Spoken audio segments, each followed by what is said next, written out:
Baby बाजी ड्रामे की अगली किस्त में आप देखेंगे कि आखिरकार शादी के फंक्शन शुरू हो गए। ड्रामा अब ज़्यादा इंटरेस्टिंग होने वाला है।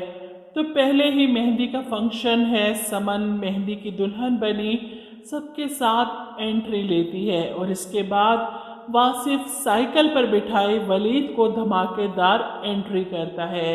अब यहाँ पर रस्में शुरू होने से पहले आशी ऐलान करती है कि सबसे पहले डांस परफॉर्मेंस होंगी, जमाल और अज़रा की परफॉर्मेंस, इसके बाद नसीर और अस्मा की परफॉर्मेंस, तीसरे नंबर पर वासिफ और फरहत की परफॉर्मेंस होनी थी। लेकिन यहाँ पर फुप्पो बेगम बड़ी ही चालाकी के साथ फरहत को मंजर से गायब करती हैं ताकि रमीन को आगे करके वासिफ के साथ तमाशा लगवा सकें। अब फरहत बेचारी फुप्पो बेगम की बातों में आ जाती है जब फुप्पो उसके सामने ड्रामा करते हुए कहती हैं कि हाय फरहत, मेरी तबीयत ख़राब हो रही है, तुम ऐसा करो कि मेरी दवाई ला दो, देखना ज़रा गाड़ी में पड़ी होगी।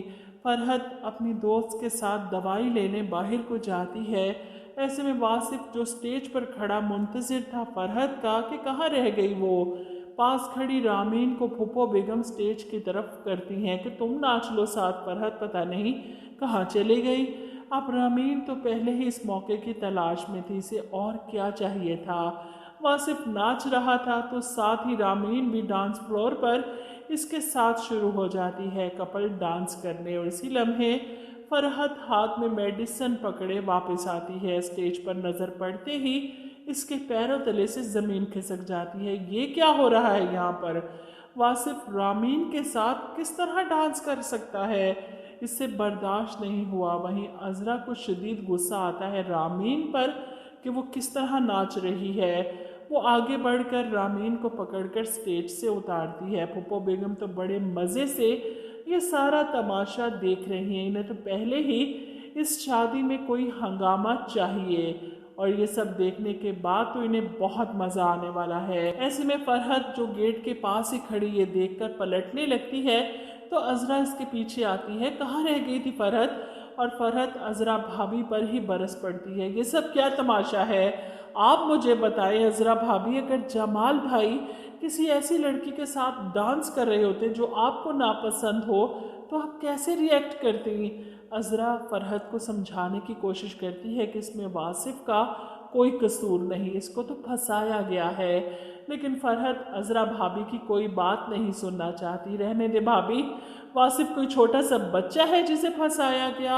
अब फुप्पो बेगम दूर खड़ी दिलचस्पी से ये मंजर देख रही हैं कि अज़रा फरहत को कैसे रोकती है। अज़रा के समझाने के बावजूद भी फरहत रोते हुए कहती है मैंने फ़ैसला कर लिया है, मैं इस शादी के किसी भी फंक्शन में अब शरीक नहीं होंगी।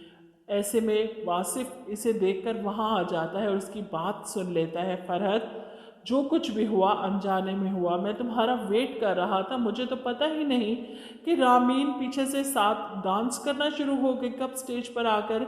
लेकिन मैं तुम्हें यकीन दिला रहा हूँ कि रामीन अब इस शादी के किसी भी फंक्शन में शरीक नहीं होगी। वादा करता हूँ तुमसे, प्लीज़ अपना मूड ख़राब मत करो।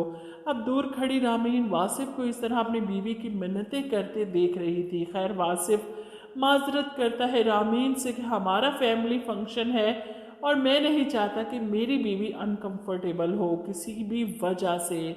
और रामीन के यहाँ से जाने के बाद वासिफ माहौल को खुशगवार बनाता है। वलीद और समन को भी स्टेज पर ले आता है। सब मिलकर डांस करते हैं। कुरैशी साहब भी अपनी बेगम के साथ खूब हल्ला गुल्ला मचाते हैं और अज़रा पहुंच जाती है फुप्पो बेगम के पास। इनको कोहनी मारकर कहती है कोशिश तो बहुत की आपने शादी का माहौल ख़राब करने की, इसमें बदमज़गी पैदा करने की, लेकिन अज़रा के होते हुए आप कभी कामयाब नहीं हो सकती।